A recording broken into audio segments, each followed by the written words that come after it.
Então, vamos para a segunda parte da nossa disciplina, né, da nossa aula, que são agora, até o momento nós vimos então alguns aspectos gerais da cultura da soja, né, da planta de soja, vimos o histórico e tal, e vimos os estádios vegetativos da soja. Tá? Agora nós vamos ver os estádios fenológicos reprodutivos. Ok?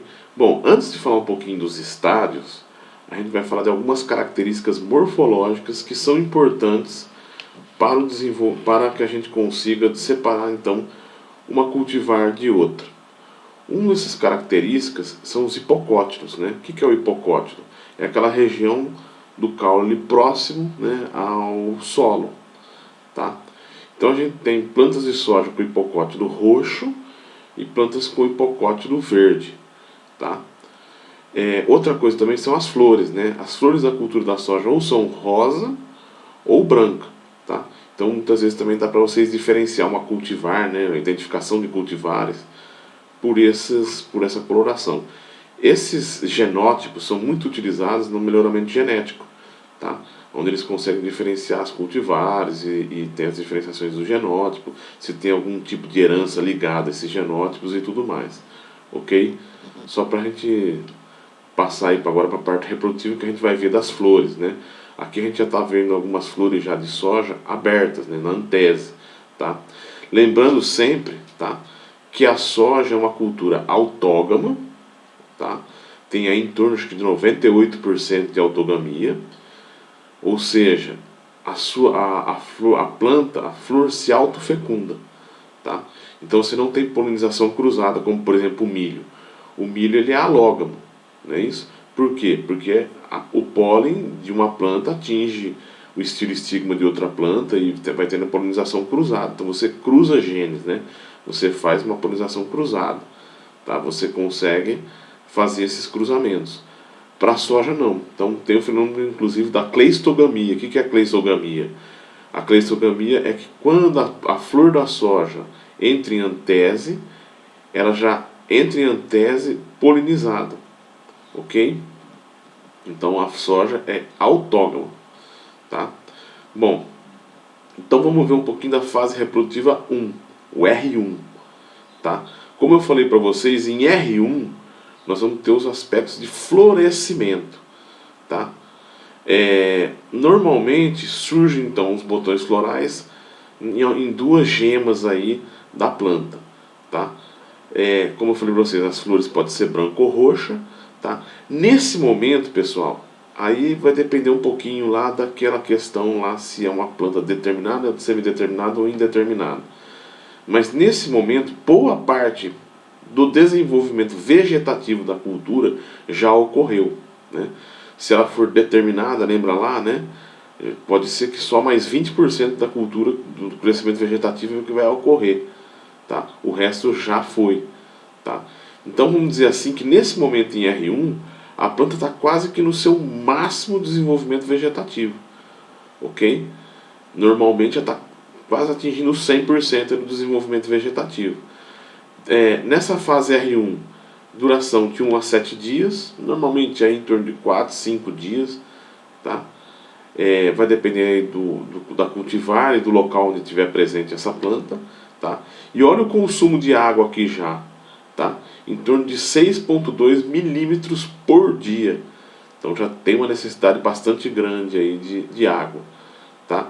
Se nós formos ver para uma semana, precisa de aproximadamente 40 milímetros, 42 milímetros de água por planta e por semana.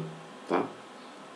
Lembra lá do índice de área foliar? O que é o índice de área foliar? É a área foliar da cultura por área de terreno que ela ocupa. Nesse caso aqui já está em torno aí de 3,1 o índice de área foliar, ou seja, ela já tem 3 vezes mais área foliar do que terreno, vamos dizer assim. Tá? Nesse momento é que a gente vê a questão aí dos espaçamentos, né, população de planta, tá? Se eles estão sendo bem feitos. Não pode ocorrer muito sombreamento na parte do bacheiro da cultura. Tá? Se tiver muito sombreamento, o que pode acontecer? Né? A planta vai formar bastante caule, ou forma menos caule um pouco. Tá? vai ter menos formação de caules e pode ter aí sim derrubada de flores, tá? Essa competição de planta a planta, vamos dizer assim, né? Então a parte de baixo começa a produzir menos da cultura, a saia da cultura, vamos dizer assim. Então aí em R1, né, surge a flor, né? Lembrando aí, né, que se for indeterminado ou determinado, tem a diferenciação aí do surgimento de flores, né? Aí mostrando a questão do sistema radicular, tá? Já está bem desenvolvido, já está praticamente no máximo desenvolvimento do sistema radicular. A gente pode verificar aí, né, que não dá para perceber muito bem, mas tem os nódulos, né, e o sistema radicular bem desenvolvido, ok? Aí também tem um risco nesse sistema radicular do lado direito, pode haver aí alguma compactação, existe essa questão aí do sistema radicular tá ficando mais raso, tá? Existe aí um dobramento da raiz pivotante, tá?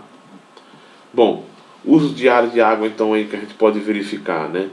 Então até chegar ali no florescimento é em torno de 6 até o máximo ali, né? Floresce 6 e aí daqui para frente agora, tanto na formação da nova vagem quanto na formação da nova semente, novo grão, em torno de 8 milímetros, e aí vai caindo de novo porque aí já exige menos água de novo. O máximo de exigência de água seria quando? Do florescimento até o enchimento do grão, tá? Que vai chegar ali em R3, R4, né? Desculpa, até R5, né? Enchimento do grão, tá? Antes exige um pouco menos de água, depois começa a cair essa necessidade hídrica, tá? Bom, mostrando aí, né, que 70% aí da umidade, né, que as plantas retiram do solo é de metade do sistema radicular, tá? Normalmente esse sistema radicular, essa parte, 80% do sistema radicular da cultura da soja está localizado em torno de 20 centímetros de profundidade, então é uma raiz bastante rasa, tá? Então, condições ideais de florescimento. Então, indução do florescimento. Como eu falei para vocês, a cultura hoje ela tem uma certa ausência, né, de resposta ao fotoperíodo, tá? Temperaturas muito baixas podem induzir a floração, ok? Temperaturas elevadas podem promover perda de água, tá? Necessidade hídrica em torno de 7 a 8 milímetros por dia, tá?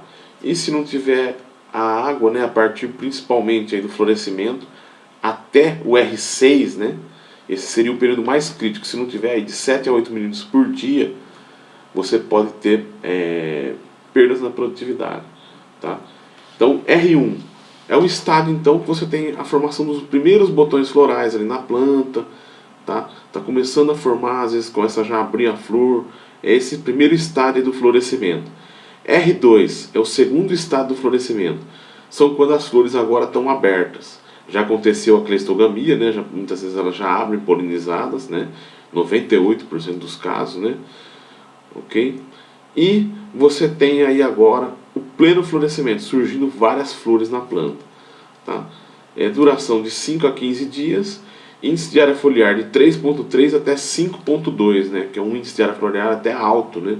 Seria uma variedade com bastante engalhamento, né? Porque teria muitas folhas, né? Então teria um engalhamento maior e para pouco terreno, tá? Necessidade hídrica em torno de 7 milímetros de água, tá? As flores ainda não exigem tanta água como a gente vai ver daqui para frente. R1 e R2, fase do florescimento, tá? Então estamos vendo aí as flores, né? Flores em antese, né? E vamos entrar então agora na fase de formação de vagens, R3, R4, tá? Bom, R3 é uma fase chamada pelo produtor de canivetinho. Nesse estágio, pessoal, começam várias práticas da cultura, tá? R3, por exemplo, ferrugem já tem que estar sendo controlada, já tem que ter sido controlada, tá?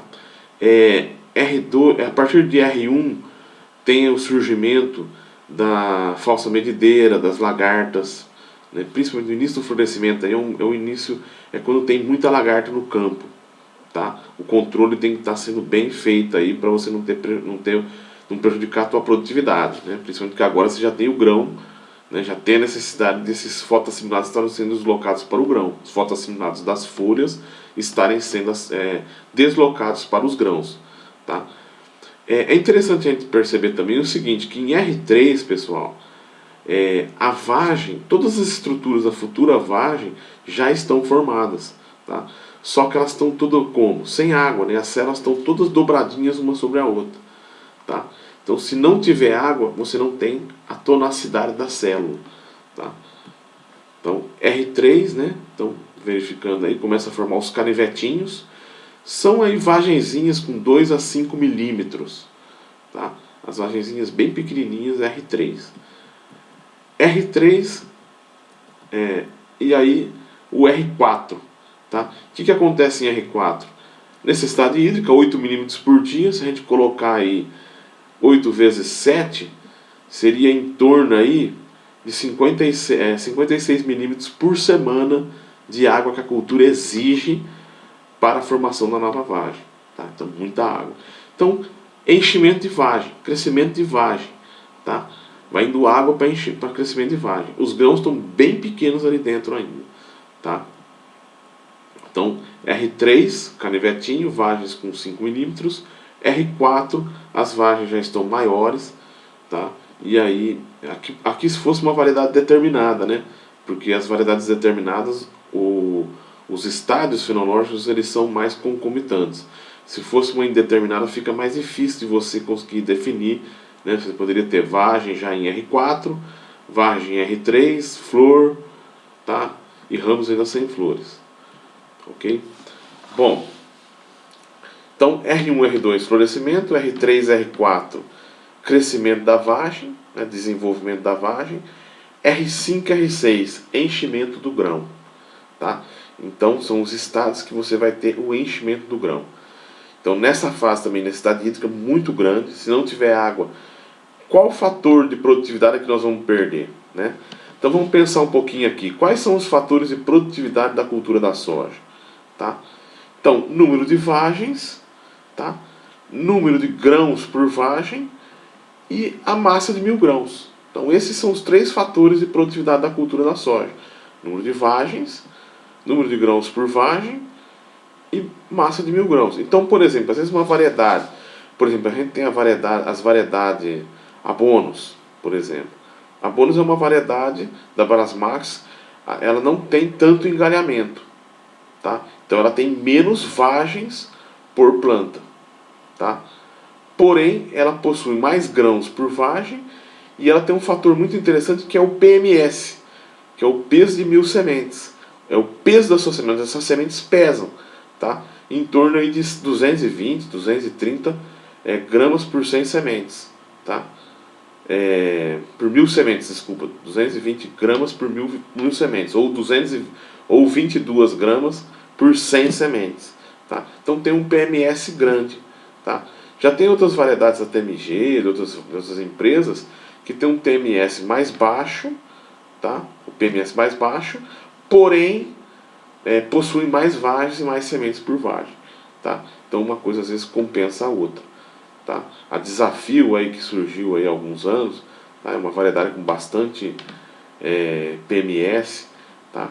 Então às vezes são variedades que têm menos engalhamento, mas possuem uma massa de 1000 grãos muito grande, tá? Então sempre lembrando, então, se você quiser medir a produtividade de uma cultura da soja, número de vagens, número de grãos por vagem e o peso desses grãos, tá? Ou simplificando mais ainda, número de grãos por metro quadrado de lavoura, tá? Uma coisa também que vai importar também vai ser o número de plantas por metro quadrado, tá? A gente fez a produtividade numa planta, mas se a gente for fazer por hectare, aí coloca o número de plantas por metro quadrado, ou por hectare, tá? Então tem uma população lá, vamos por 220 mil plantas, tá? Aí tem 50 vagens por planta, mas possui um PMS baixo, então a produtividade normalmente pode ser um pouco menor, tá? Então isso que é interessante, que são os fatores de produtividade aí. O fator produtividade, número de plantas por hectare, você vai determinar lá no plantio, que a gente vai comentar mais com vocês mais para frente, né? Aquelas questões de semente, como é que foi feita a semeadura, se a semente tinha vigor, tinha germinação, tá? Aí você vai conseguir plantas por hectare. Se você fez um bom equilíbrio de plantas, ok? Tá? Você fez esse equilíbrio para que a planta produza vagens em todo o corpo da planta, tá? Para que tenha uma produtividade alta. Lembrando também o seguinte, as vagens que estão... Por que essas variedades, bônus, Brasmax, ou, sei lá, de algumas empresas têm surgido agora, têm atingido produtividades mais altas? Por que essas variedades que são menos, que engalham menos, produzem mais? Porque normalmente também, pessoal, as vagens que estão próximas ao ramo principal da planta são as vagens maiores, com maiores PMS e com maiores números de sementes por vagem. Tá? Quando você engalha mais, as vagens que estão mais longe do ramo principal são vagens com menos sementes e com menos PMS. Tá? Então o que muitas vezes acontece? A planta engalha muito, compensa uma perda de planta, né, de plantas na lavoura, mas ela vai ter vagens menores. Tá? Então, essas variedades que são pavio, vamos por assim, que tem um pavio só ou dois, tá? Engalham menos, coloca-se mais plantas por metro, elas engalham menos, mas esses galhos vão produzir sementes e vagens maiores. Tá? É uma questão que vocês estudaram lá na fisiologia, né? De fonte e dreno. Os drenos, que são as vagens, estão mais próximas de quem? Da fonte principal, que é o galho principal. Tá? Conforme você vai saindo do galho principal, você vai tendo o quê? Fontes mais longínquas, né? Os drenos estão mais longe da fonte principal, que é o galho principal, mais próximo da gema principal, que é o que se desenvolve mais. Tá? Ok? Entenderam isso aí? Então vamos lá de novo, né? Voltar. Em R5, necessidade hídrica alta. Tá? Índice de área foliar alta, aí de novo, 3,5, 5 são os maiores índices de área foliar. Tá? E R5, a tua vagem, nesse momento, ela vai começar o enchimento dos grãos. Então os grãos vão crescendo, crescendo, enchendo, tem que ter água. Se não tiver água, não enche grão, você vai perder produtividade. Tá? Então a água é fundamental nessa fase aqui. Ok?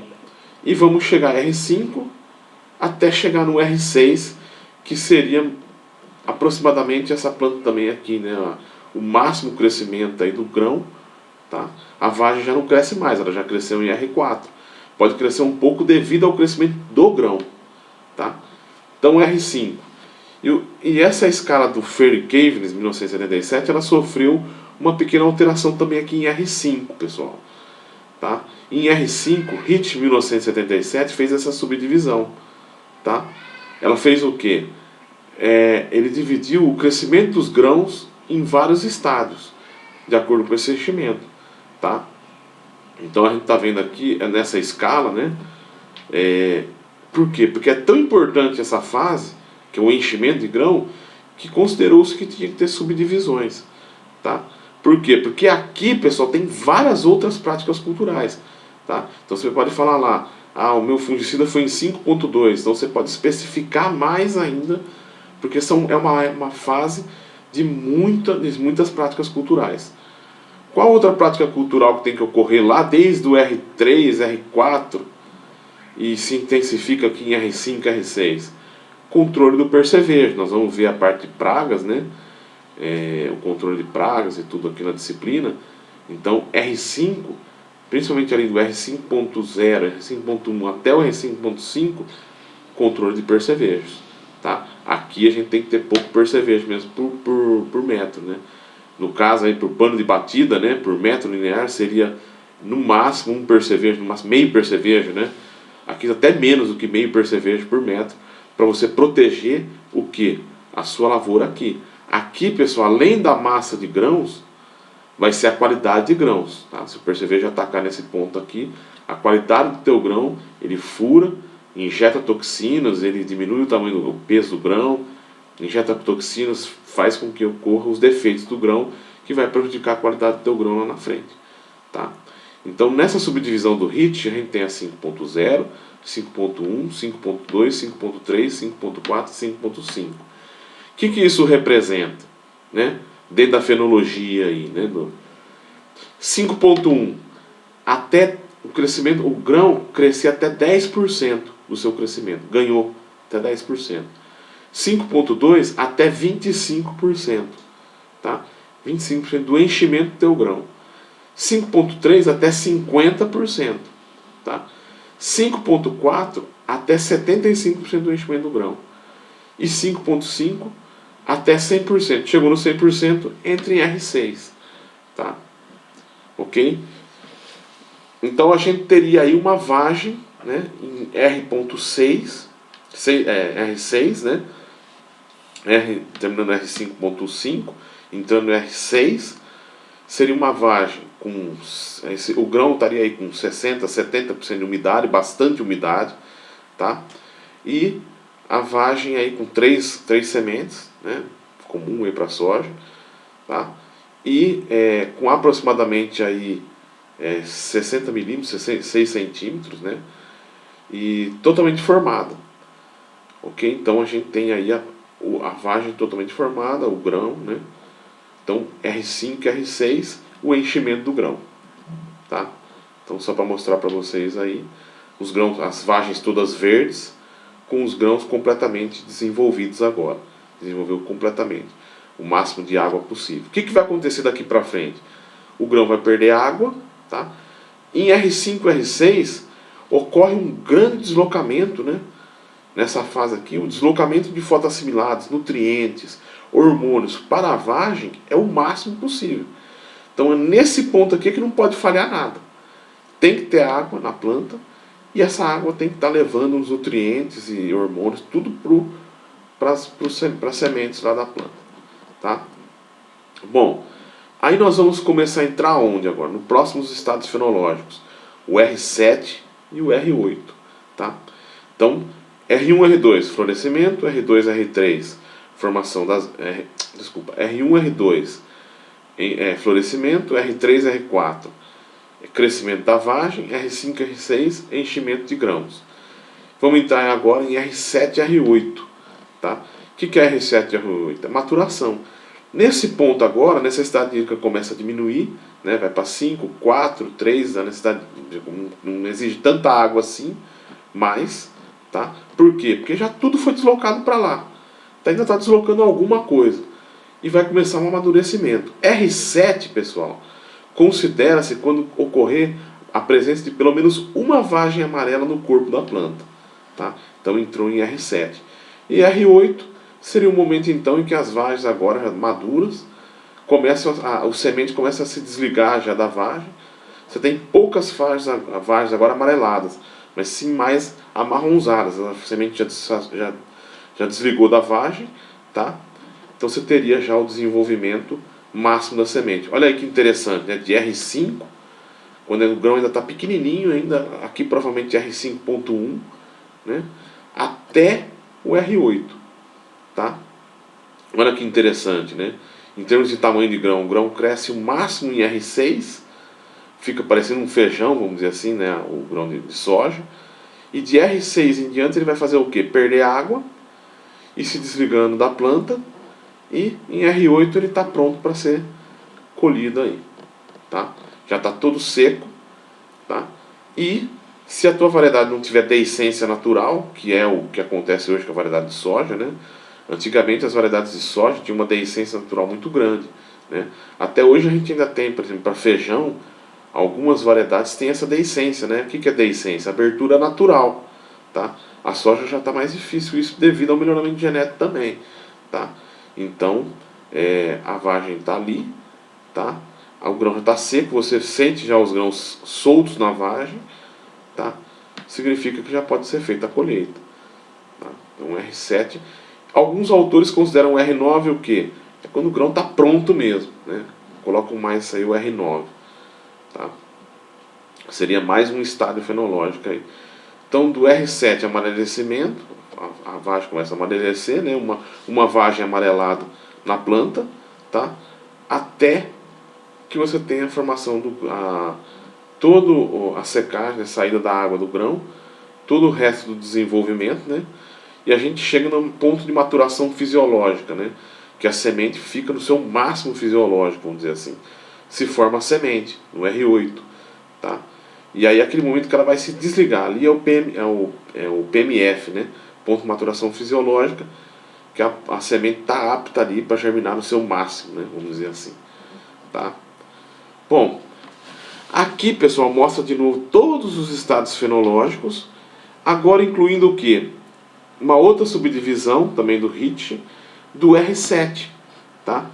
Então, R7.1, início a 50% do amadurecimento das folhas. Outra característica, né? Então a planta ela começa a amadurecer, suas folhas começam a cair folhas também, tá? R7.2, 50 a 75% das folhas amareladas. R7.3, 75% das folhas amareladas. R8.1, 50% de desfolha, tá? R8.2, mais de 50% de desfolha. Então quando as folhas estão bem amareladas, aquele, né, característica mesmo, né, da folha bem amarelada, tá? Já formando já aquelas folhas carijosas, né, que o pessoal fala, já amarelou, tá? E aí já em R8 começa a cair folhas, tá? Característica aqui, as vagens já estão bem amareladas também, aí você vê que já a planta já está totalmente já desenvolvida, madura, a vagem, tá? Alguns produtores no passado colhiam dessa forma mesmo. Hoje a gente já faz a dessecação, tá? Então a gente desseca, tá? Por quê? Porque mesmo com todo esse período de secagem das folhas, secagem dos grãos, existe a necessidade então da dessecação da planta. Por quê? Seria forçar um pouco mais a saída de umidade da cultura, tá? E a queda de folhas. Então você retira as folhas, né? Tira folhas verdes, haste verde também, seca tudo na planta, tá? E mantém a qualidade da semente. A semente não vai voltar a ganhar umidade ali, tá? Mesmo que caia uma chuva, faz esse desligamento e tem aí então. Então aí tem até alguns conceitos, né? Então a dessecação da soja, né, na produção de grãos tem como objetivo controlar plantas daninhas, interessante também. Então tem vários. Hoje não se discute mais dessecação em soja, né? Então faça a dessecação para controlar plantas daninhas que poderiam estar vindo aí para o próximo ciclo, né, ou para o milho e tudo mais, e uniformizar toda a lavoura. Então você faz aquela secagem, tá? Desfolha, tá? Não deixa também hastes verdes. Qual que é o problema da haste verde, né? Quando tiver ali a máquina for colher a tua soja, a haste não quebra com o molinete, tá? Então quando ela está bem madura, ela quebra facilmente, tá? Aqui eu até coloquei, né, que o paraquat, né, que é o herbicida que é utilizado hoje em 90% das propriedades, tá? É utilizado aí 240 gramas de ingrediente ativo por hectare. Só que o paraquat agora ele sofreu um processo aí, né, jurídico, que foi proibida, né, a sua comercialização, tá? Devido a problemas que ele teria de contaminação e tudo, então ele foi retirado do mercado, tá? Mas era um produto muito bom, né? E agora está se buscando alternativas, por exemplo, o Diquat, né? O paraquat era o gramoxone, né? Então o Diquat tem outros produtos aí para dessecação, tá? Que vão ter que ser utilizados, mas é uma perda muito grande, tá? Porque o paraquat é fundamental. Qual que é a vantagem desses produtos dessecantes? O paraquat, pessoal, é um produto que ele não tem deslocamento dentro da planta, tá? É um produto de contato, tá? Então ele não é um produto que percorre, né, que percorre dentro da planta. Então por ser um produto de contato, tá? Bate e seca, tá? Então agora eles vão ter que achar substitutos aí. Ele era um produto rápido também, né, para essa dessecação. Você aplicava em 6, 7 dias, já estava desfolhada, pronta para ser feita a colheita. Então agora vai ter que se alterar os produtos que vão ser utilizados nessa dessecação, tá? Ok? Em relação aí ao paraquat, né, que está tendo agora essa questão de ter saído de mercado, né? Bom, dessecação da soja, outra coisa importante, né? Qual o momento mais correto? Tá? Então tem um gráfico aí mostrando, né? Normalmente ele é feito lá no R7, R7.2, né? R7.1, tá? Se espera ali, não se chega nem ao R8, porque o R8 já teria uma pouca folha, inclusive, para absorver o produto, tá? Então, que é a testemunha que a gente colocou aqui. E aí foi feito esse trabalho aqui mostrando, né, os períodos, né, de dessecação, tá? Desde o R5.3, vamos dessecar em R5.3, produziria aí 1.500 quilos por hectare, tá? Muito pouca coisa, né? Abaixo aí na verdade a gente teria abaixo de 25 sacos. Então olha como uma dessecação muito adiantada promoveria problemas aí, né?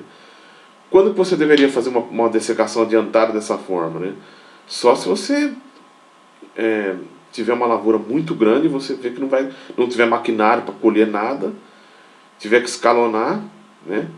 Ou então, se você for ver que vai ter um problema climático, vai chover muito, né? Porque justamente nessa época de colheita, infelizmente é quando mais chove na cultura da soja, né?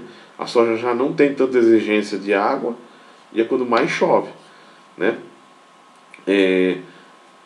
Ninguém usaria praticamente R5.3. R5.4, R5.4+, aí, né? R5.5, tá? Você perderia aí, ó, você teria 50 sacos de produtividade, ok? Então, pouca coisa. E se você dessecar lá em R7 certinho, teríamos 60 sacos, tá? Então você vê que dessecando em R6, você começaria a perder também, olha aí, perderia em torno aí de 400 quilos, né? Daria mais ou menos aí em torno de 8 sacos, 7 sacos e meio. Então, muita coisa também, tá? Isso hoje, a soja está andando a R$ 120, né? Você perder 7 sacos, você perderia praticamente aí em torno de R$ 800, tá? Por hectare. É muita coisa, tá? Aqui um outro trabalhinho também, mostrando aí das plantas daninhas, né? Só que aqui mostrando a questão da dessecação e a produtividade e também a questão da qualidade dos grãos, né? Germinação e tudo mais, tá? Então também é interessante, tá? Que seja feita mais próximo possível do teu ponto de maturação fisiológica da semente, tá? Aqui mostrando R7.1, R7.3, tá? Produtividades aí de 4.000 quilos, um pouco mais de 60 sacas por hectare, tá? O PMS aí mostrando também como é que o PMS fica maior, né? Então qual fator de produtividade você vai interferir quando você entra com uma dessecação muito cedo, né? Igual aquela 5.3 seria uma loucura, né? Qual fator? Peso de 1.000 sementes, tá? Você estaria interferindo nisso aqui, ok? Aí o R9, ok? Então o ponto de colheita aí R9 seria após a dessecação. Aqui só para lembrar para vocês, né? Então R3 seria o canivetinho com as vagens menores, R2, R4, vagens já totalmente expandidas, tá? Mas os grãos ainda estão sem expansão nenhuma, tá? R5, os grãos começam a encher, R6, grão cheio, R7, início da maturação, R8, maturação completada, tá? Só para mostrar para vocês aí, vocês observarem, tá? Bom, aqui então a estrutura da semente, né? Só para mostrar para vocês aí a estrutura de uma semente, tá? Então se formou, a gente tem o tegumento, que é aquela casca em volta da semente, os cotilédones, tá? O cotilédone, pessoal, sempre lembrando, né? O cotilédone é um tecido vivo, tá? Então tem algumas estruturas nas suas células, tá? São células com núcleo e algumas estruturas que vão armazenando, principalmente nos seus vacúolos, vão armazenando o amido, a reserva da semente, tá? Então aí o eixo embrionário, o embrião, tá? O hilo que eu mostrei para vocês aí, que é essa parte aí que tem função de trocas gasosas e por onde sai também a raiz. A micrópila ali é onde fica a ligação entre a semente e a vagem, tá? Bom, visto tudo isso, agora a gente vai falar um pouquinho de alguns fatores que influenciam a fase reprodutiva, tá? Eu já comentei com vocês aqui um pouquinho a questão da fonte e dreno, né? Então, vagens mais próximas da haste principal, são as vagens que são mais produtivas. Por quê? É o dreno mais próximo à fonte, tá? Ok? Então, é por isso que as variedades produzem mais por planta, tá? Apesar das variedades que produzem mais por planta, como por exemplo as variedades que têm um maior engalhamento, tá? As que têm menos engalhamento vão produzir sementes mais pesadas. Então, quando você aumenta a população por área, com isso consegue produzir mais, tá? Eu falei um pouquinho da radiação solar, mesma coisa, né? O estômago desfechado, se tiver pouca água, já comentei com vocês aí, tá? O índice de área foliar ideal para a cultura da soja, 3,9. Tá? Índice de extinção, o que seria o índice de extinção? É um índice, pessoal, também utilizado mais na pesquisa, né, na fisiologia, que é o quanto de luz que vai chegar até o solo. Tá? Normalmente, pessoal, tem que chegar em torno aí de 25% de toda a luz que chega lá na ponta da planta, tem que chegar pelo menos 25% dessa luz até o solo. Tá? Se chegar menos que isso, significa que a planta vai ter alguns problemas aí, principalmente pode ter queda de vagens, né? Queda de folhas na parte do bacheiro, com vagens menores, perda de produtividade. Tá? Então tem esse equilíbrio entre o que chega de luz e o que chega de luz até o solo, tá? Que é considerada aí, então, transmissividade, tá? E a gente tem o índice de extinção, tá? Em torno de 0,72. Ou seja, a luz que chega lá na ponta da planta, ela pode perder até 0,72%, né, vamos dizer assim, até lá embaixo do solo. Ou seja, ainda 0,28 tem que estar chegando de luz ali. Tá? Ok, então, excesso de radiação que eu comentei com vocês, que pode ocorrer em plantas, principalmente C3, que é fotoinibição, que é a parada do fotossistema 2, né, que vocês têm que ver lá na fisiologia. Tá? A planta também tem alguns mecanismos de dissipação de energia. Não sei se vocês estudaram isso aí também lá na fisiologia, tá? A gente tem a cultura, a gente consegue verificar se uma cultura está sofrendo algum tipo de estresse pela quantidade de luz na faixa do invisível, né? Na faixa do vermelho distante, tá? Nas ondas longas, né? Dessa faixa que está sendo liberada pelas folhas. Então existe um equipamento que chama fluorímetro, né, que ele consegue detectar essa luz que está sendo dissipada pela folha. Tá? Então de toda a luz que chega na planta, vai ter uma certa quantidade de luz que vai ser dissipada. Tá? Se muita luz estiver sendo dissipada pela folha, significa que essa folha está sofrendo algum tipo de estresse. Seria uma fita oculta, por exemplo, ou algum estresse oculto que você não está percebendo. Às vezes não está aparecendo nenhum tipo de deficiência nutricional, tá? As folhas não estão sentindo nenhum tipo de estresse hídrico, mas está havendo algum tipo de perda, tá? É uma perda oculta. Ocorre às vezes pela aplicação de um herbicida, que pode estar atuando em algum fotossistema da planta, algum ponto da folha está atuando, tá? Da cultura, tá? E está fazendo o quê? Ocorrendo o quê? Perda luminosa, tá? Então, com esses equipamentos você consegue verificar, né? Não é na faixa do visível, é na faixa do invisível, tá? Nas ondas longas você consegue identificar se está tendo algum tipo de estresse na cultura, tá?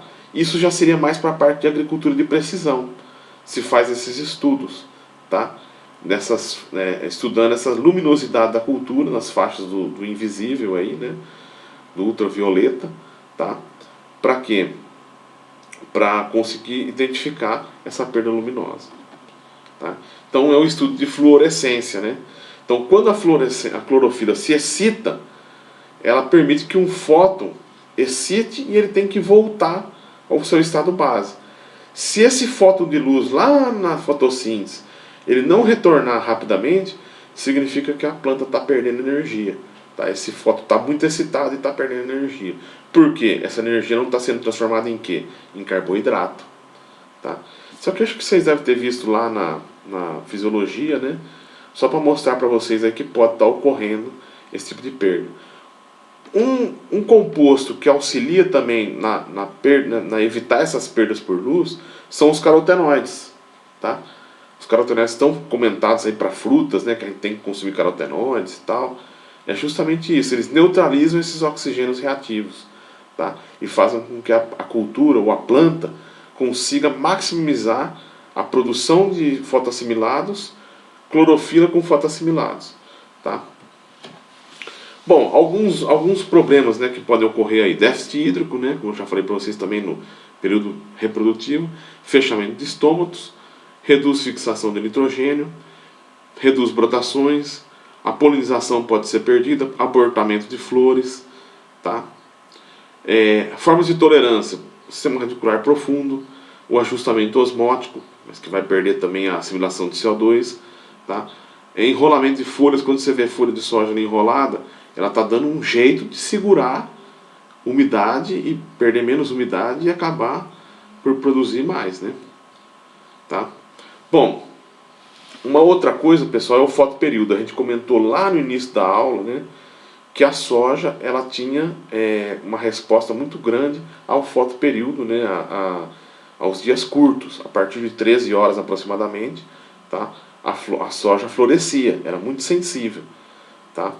A soja, pessoal, ela tem 3 períodos de resposta ao fotoperíodo, tá? Um primeiro período, que é o período pré-indutivo, tá?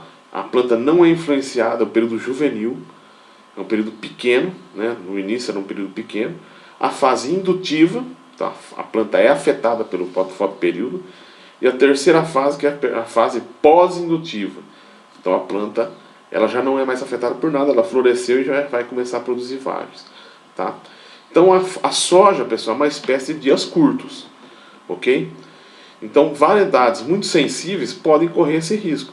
Mas como eu já falei para vocês, foi feito o melhoramento genético, né? O professor Tuneu Sediama, o pessoal da Embrapa, tá? Fez esse melhoramento, fez o quê? Eles alongaram o período juvenil, tá? Então com isso a soja começou a responder menos ao fotoperíodo. Então hoje a soja pode ser considerada neutra, vamos dizer assim, tá? Então tá aí os fotoperíodos, né? Por quê?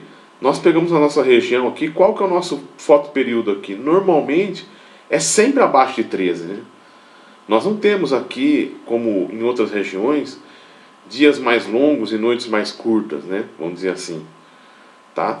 Por exemplo, na minha cidade, lá em São Carlos, tem um dia de junho, não sei que dia que é lá de junho, que é o dia do ano mais curto do ano. Então o dia tem 9 horas e a noite é longuíssima, tá? Mas tem o período, o dia 22 de dezembro, que é o dia mais longo do ano, tem 14, 15 horas, tá? Então o que que acontece? A soja antes, né, quando ela não era insensível, quando ela respondia ao fotoperíodo, plantava-se no Rio Grande do Sul a soja em novembro, dias longos, tá? E ficava por esses dias longos até chegar o mês de fevereiro ali. As variedades eram muito longas, né? Tinham ciclos muito longos. Quando começava a encurtar o ciclo para 12, 13 horas, ela florescia e ficava tudo bem. Para a nossa região, o que que acontece? É 12 horas quase que sempre, né? 12 horas de dia e 12 horas de noite. Existe um equilíbrio muito grande. Então plantava-se soja aqui, o que que acontecia? Ela já começava a florescer muito nova, tá? Então só para mostrar para vocês aí a questão do fotoperíodo, tá? Mas hoje a gente conseguiu, né, fazer com que a soja, então respondia a dias curtos, né, de estímulo ao aparecimento floral. Quando era dia longo não florescia. Então no Rio Grande do Sul o cara plantava lá, os dias eram longos, tá? Não tinha problema. Noite curta, beleza. Quando começava a encurtar o dia, florescia, madurava, produzia. Quando veio para tentar adaptar a soja na nossa região, verificou-se esse problema aí. Bom, com isso, pessoal, eu vou encerrar mais essa parte dessa aula. Na próxima parte da aula eu vou falar sobre a questão da inoculação, tá? Então, com isso a gente encerra toda a parte de fenologia da soja, tá? Período vegetativo, falamos de fotoperíodo, falamos dos fatores que influenciam o desenvolvimento da soja em cada período, tá? Agora nós vamos então entrar na parte de inoculação, tá? Vamos dar uma parada aqui e a gente retorna depois.